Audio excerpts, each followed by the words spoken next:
What is up, guys? Andrew Rickakis here, and I just kind of wanted to do a freeform commentary talking about Call of Duty. I've always had my opinions on Call of Duty, but I rarely have expressed them over a commentary. And the gameplay you're seeing, honestly, when I'm doing this commentary, I'm just doing the voiceover right now. I haven't decided what the gameplay could be. Hopefully, it'll be good, and hopefully, you enjoy it. But I just kind of want to talk about how a lot of people who have stuck with Call of Duty for a long time, and I'm talking about people who have played before Modern Warfare 4, Call of Duty 4, sorry, which is the original Call of Duty Modern Warfare. That kind of was the pivotal moment in Call of Duty where Create a Class came about, attachments, all of that kind of happened, and basically, if you were playing, like for me, my personal Call of Duty experience I started on the GameCube with Call of Duty Funnest Hour way back when. Now, I know some of you have started with the original Call of Duty for the PC, and you're looking at me like, wow, this guy thinks he knows what he's talking about, but I honestly think that, anyway, for me, I started with the GameCube, Call of Duty Finest Hour, loved it. I got Call of Duty Big Red 1, Call of Duty 2 Big Red 1 for the GameCube as well because I was late to the party with the Xbox. Skipped over Call of Duty 2 because I didn't get the Xbox right away, or either of the Xboxes right away, and I actually went to Call of Duty 3, then I did Call of Duty 3, Call of Duty 4, and every Call of Duty since. And I just kind of want to point out a few things that I was thinking, I guess kind of had a random thought yesterday, and I think this is extremely important to point out. And a lot of you which have been playing Call of Duty for a long time I think a lot of people have really felt that the series has gone downhill after Modern Warfare 2.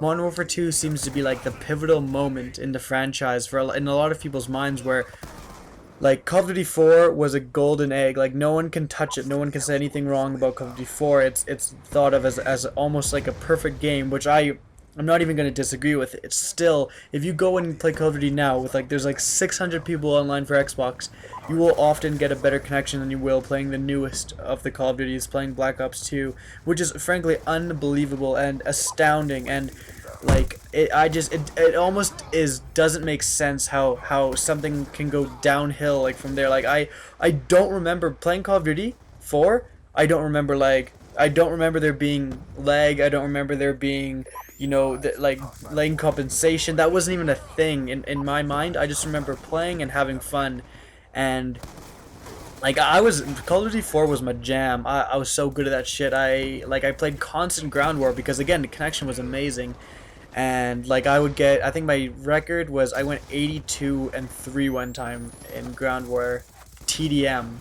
Just I was just so good at ground war. But then after that, World at War came out, and honestly, World at War was a shit ton of fun. Like when I remember just memories of World at War, it's just always like funny and just fun stuff. Like using the snipers with no scope was a blast. The light machine guns were good. The MP40 was the most OP thing in the world, except for like it was OP as in it was easy to use, and if you put it on you would do well. But I never really found that it was like unfair in gun battles, because if I had a PPSH with extended clips, I would go to town on people with MP40s. I found, and the PSG, the sniper rifle, was so much fun to use. And then Modern Warfare 2 was really like the first half of Modern Warfare 2 was some of the most fun I've ever had. Like it was just so much fun. Then the noob tubing started at about the summer, and the game just got ruined. It's unfortunate that like the Call of Duty community, like the players, just can't kind of just have a moral high ground to say like no. I think it's just because it got too popular. Like when I bought Call of Duty 4 again for the PC, I think at around World at War's time, for some reason, and no one ever used Martyrdom, and no one ever used Second Chance, just because the players on PC, there was much less players, and everyone who bought it for PC, like you had to have a pretty decent PC, and you had to, I think it was kind of less casual gamers, and so people who played it had a code of ethics, and they felt that when they're playing this game, when I was like, they're like your feeling was, when I'm playing this game, I'm playing it to to do well, and I have a certain standard of ethics that, like, I'm not going to use Martyrdom because it's a bitch tool, I'm not going to use Last Stand because it's unfair, and you didn't use those things because your personal code of ethics was just against that. And I feel like the Call of Duty's potential downfall was that became too popular, and like for Modern Warfare 2, every little kid got it, and they didn't give a shit. They just played, and they would put noob tubes and RPGs on Danger Close on, and they just didn't care, and it just didn't matter for them, and it ruined the game for everyone else. And I truly believe, I down deep in my heart believe, that Infinity Ward, those assholes, not the people who originally made it, those assholes that are left, I think that they purposely did not release an update to Modern Warfare 2, putting in a playlist with no Danger Close. Like, think about how easy it would do to just have another playlist. Not the one they have right now has like no perks. Like, they went all out. Like, that's ridiculous. That's not fun.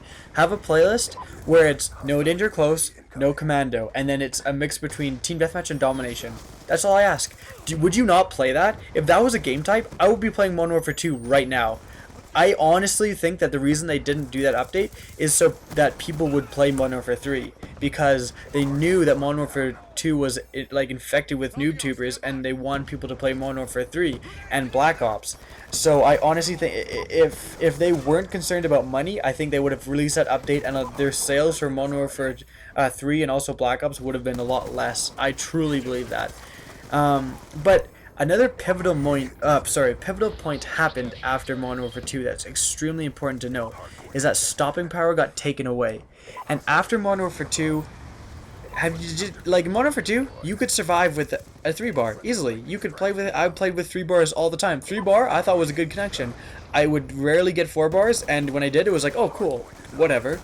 And the reason why everyone kind of, when Black Ops started, it was like huge lag, and everyone's like complaining about this shit, and same with Modern Warfare 3, and even same with Black Ops. A lot of people are having, Black Ops 2 is a lot better if you set your connection to best, but a lot of people still had that huge problem, and you know why? It's because they took out stopping power. And I hate to get all technical, I feel like Drifter when I'm doing this, but honestly, this is very important to note, is that the time to kills, like the time to kill for each gun, for most guns after Modern Warfare 2, doubled because it took out stopping power. And here's what I'm talking about. So a lot of the guns, the Scar, any powerful guns, Scar H, TAR, AK, those guns killed in 2 shots with stopping power. 2 shots. 1-2, you're dead. That's better. In Black Ops now, the single shot ones kill in 2 shot.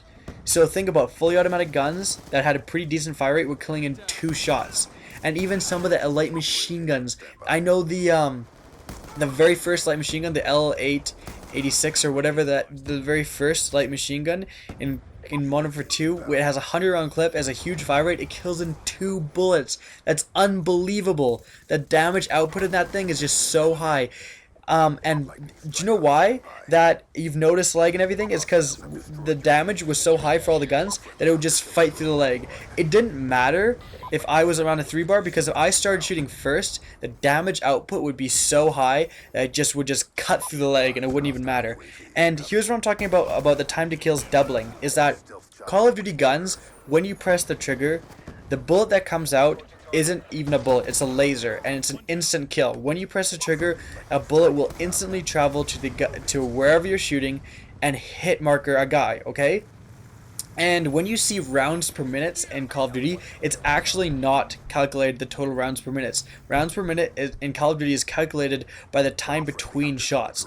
And it's done this because the first bullet should be neglected. If you think about it, if you just reaction time aside, because basically I'm thinking of this calculation as a general kind of humans all react and have the same reaction time. So let's say you have a certain reaction time, you press the trigger on your controller, and that first bullet is instant, okay? And then the speed of the bullets and the time to kill is only that next bullet. So in Modern Warfare 2, basically in Modern Warfare 2, I'm going to do a practical example. If you had the Scar H and you shot a guy, the first bullet is instant.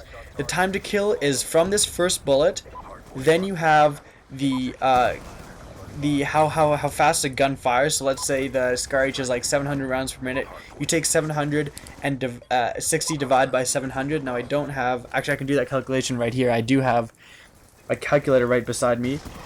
So it's 60 because that's seconds divided by 700, and this is a made up number, 700. I don't know what the actual rounds per minute is, but it's 0.0857 seconds. So it'll kill in 8/100th of a second. Okay, now here's where things really changed when they took stopping power out. If you need one more bullet, because the first bullet is instant and that bullet isn't counting the calculation, okay? Think about it. One more bullet, so 3 bullets to kill, would double the time to kill. Now, this may say, I really hate when people discount like 100th of a second and stuff, because I think it's minuscule and they think it isn't an important part of the game. But this 100th of a second, think of how many times, just let me just put a practical example. How many times have you shot your gun in Call of Duty, heard the gun shoot, but it does no damage to the other guy? Exactly. I guarantee anyone listening to this commentary is like, oh shit, a lot of times. With that 100th of a second might actually help in that scenario. Might actually give you the kill when it gave the other guy a kill, because lag makes everything so much worse. So if you think about it, taking away stopping power and guns going from a 2-hit kill to a 3-hit kill doubles time to kills. And this is basically just with assault rifles and submachine guns. And with those are the most used guns. Sniper rifles and shotguns have kind of stayed the same. They've kind of just been insta kills up close. And think about how big of a difference that would make when you're doubling all the time to kills. And that's why Black Ops all the guns felt weak as shit. And I do not understand why when Call of Duty 4 and World at War and Call of Duty Modern Warfare 2 were considered such good games, I really do not understand why game developers haven't modeled their guns as if they were Modern Warfare 2 with stopping power. That's all I've wanted since Modern Warfare 2. For 3 Call of Duties in a row, they fucking have not like grasped that concept that the community, I at least me, I put in a fucking playlist that's like semi-hardcore, and the guns are the powerful assault rifles should be 2-hit kills. Like the Scar H in Black Ops 2 is a fucking 3-hit kill. No, that's bullshit. That should not happen. It's way too much recoil and way too powerful. It should be a 2-hit kill up close, okay? And then the FAL should be a 2-hit kill, and then the SMR should be a 1-shot headshot, in my opinion. Like, it's just really unfortunate that the game developers somehow have not grasped this concept that they should do Modern Warfare 2 damage and then automatically put in stopping power. So you can have the assault rifles and submachine guns that are very powerful, have a lot of recoil. They're 2-hit kills. Maybe not SMGs, that would be 3. But assault rifles I'm talking about would be the very powerful ones with a lot of recoil with shallow clip magazines. They would be 2-hit kills, and then the faster shooting ones, more accurate ones, they would be 3-hit kills. And that's exactly the formula that they use in Modern Warfare 2. And if you think about the Modern Warfare 2 assault rifles, and think about how balanced they are. Like if I asked you, what's the most powerful assault rifle in Modern Warfare 2? You probably couldn't come up with the answer. Are you gonna say Scar H? I'd say TAR. If you have a Scar, I'll own you with my TAR close to medium range. And people are gonna say ACR. If everyone had a boner for the ACR, but if you had an ACR, again, I would absolutely fuck you up with my TAR, or even my F2000 up close.